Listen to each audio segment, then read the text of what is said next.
What's up? Welcome to today's video. Let's get into it. This game, Atlas Fallen, released in 2023 as an action RPG developed by Deck 13 Interactive, and it was published by Focus Entertainment. The game featured large-scale sand traversal, momentum-based combat, massive creatures, and a mythological setting that was centered around humanity rebelling against oppressive gods. At first glance, it looked like a game that was positioning itself to stand beside titles like God of War Ragnarok, Forspoken, or even Darksiders, but despite solid ideas and flashy combat, the game seemed to disappear from public discussion almost immediately after launch. Now, just to preface this, am I aware that this game is 3 years old after the fact? Of course I'm aware of that, but I want to speak to a larger issue and a larger premise is that games fail, and it's not always because that they're bad. I don't think Atlas Fallen failed because it was a bad game. I think it's because people didn't know why they should care about it. It was almost as if the game was seeking to have its own unique identity, but it never fully procured that. And in lieu of that, people kind of were like, I don't really know how I feel about this title. Like, based on the cinematic trailers, based on the teasers, based on the combat, you're like, oh, this is something I could tour around and have some fun with. But over time, that relevancy that it had, or at least that hype and that initial excitement for the game that it had, that kind of died off and kind of faded away. It had mechanics, it had atmosphere, it had scale, but it had no strong identity.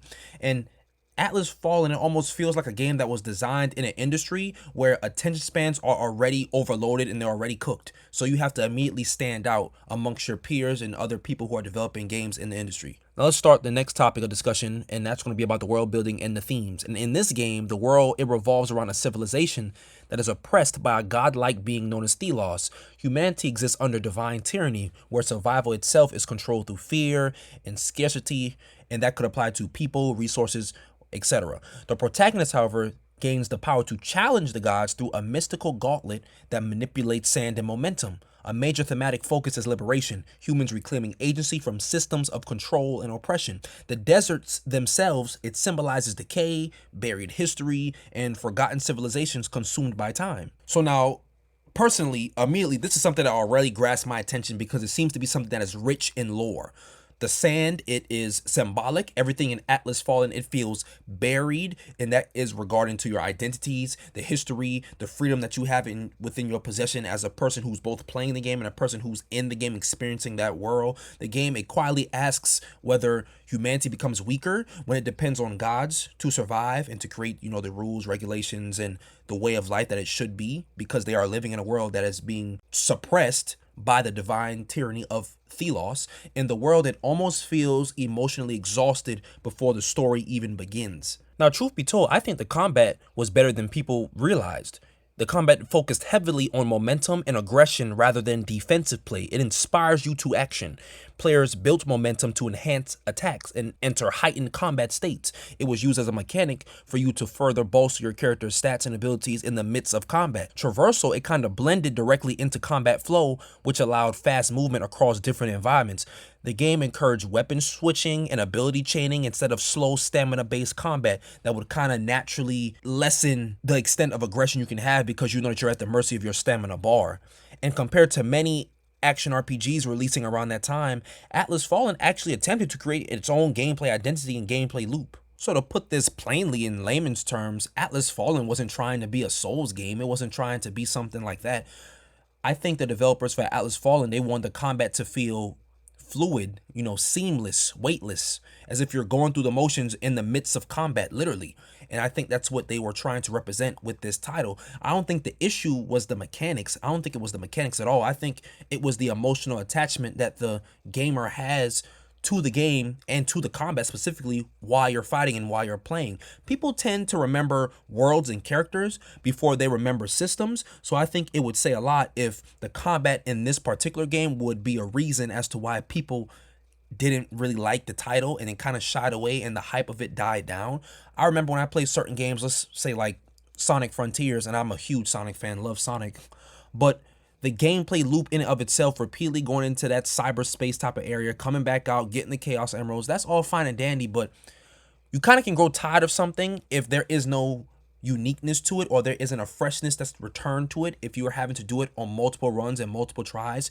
Like in a roguelite game, When you're going through multiple layers of a dungeon or multiple layers of something repeatedly, there are new enemies, there's new loot, there's new different things to find. Whereas in particular games, there's not always that incentive to want to keep going. And I'm not saying that's what this is, but that could potentially be a reason as to why people put the controller down when it came to this title. Now, to actually speak on why I think this game struggled directly, Atlas Fallen, it launched during an extremely crowded gaming period filled with dominant AAA releases. It lacked the marketing force and the brand recognition that the larger franchises releasing at that time actually had. I think that year you had Liza P came out in 2023, Lords of the Fallen, the remake came out in 2023. There were a few more titles that came out that year, and I think many players compared it to bigger titles instead of judging it on its own goals and its own merit.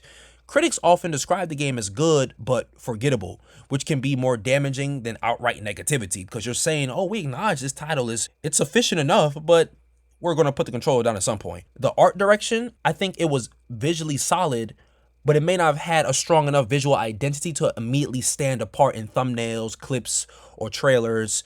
And the game also existed in an awkward middle ground between AA and AAA development expectations. There were kind of blurred lines between those two types of games released by those two types of developers. So to be candid and to be frank and honest, I think one of the reasons why it suffered was because of comparison culture at that time.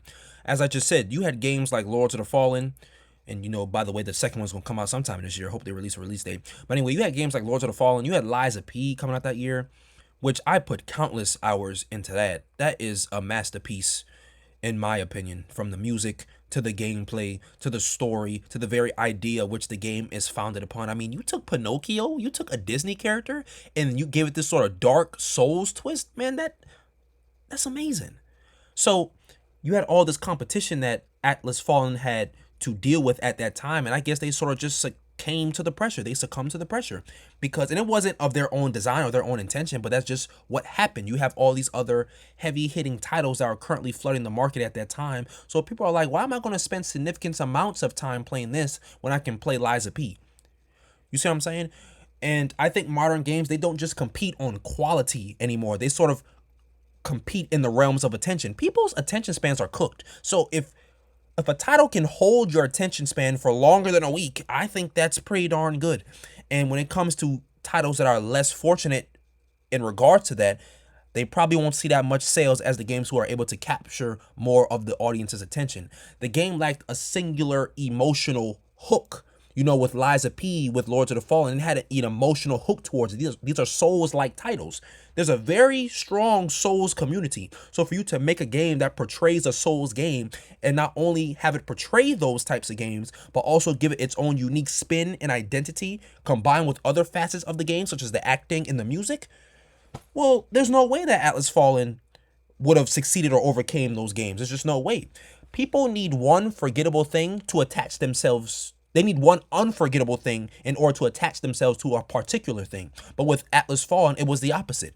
They were given reasons to forget it as opposed to giving reasons to not forget it.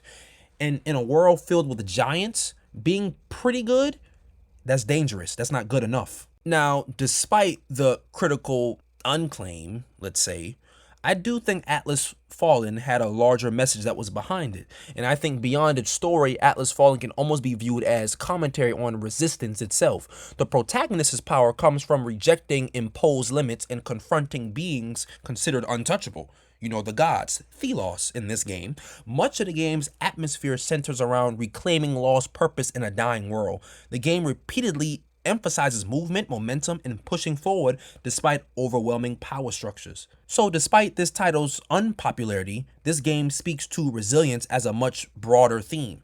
Atlas Fallen is a game about refusing helplessness. You're not just going to sit there and just accept the idea that I can't do anything about this.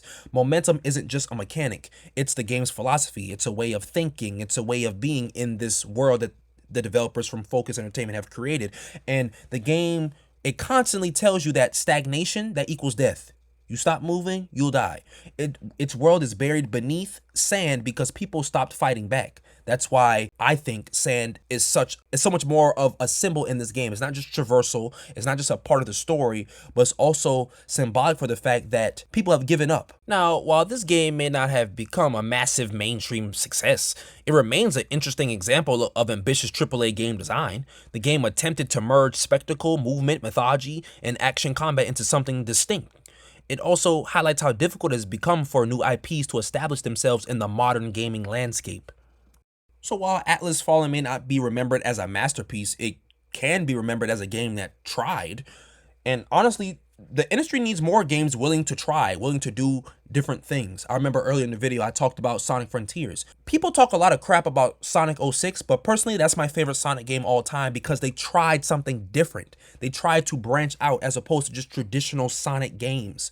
You know, once we got to like Sonic Colors and beyond that point, they kind of just, that's the comfortable era, I like to refer to it as. But with Sonic 06, they tried something different. They tried painting Sonic as a mythological figure, which is something I hadn't seen them do before at that point in time. So with this game, they did not something similar to that as towards the mythological aspect, but something similar as wanting to branch out and be unique and do something different to potentially become your own version of a masterpiece.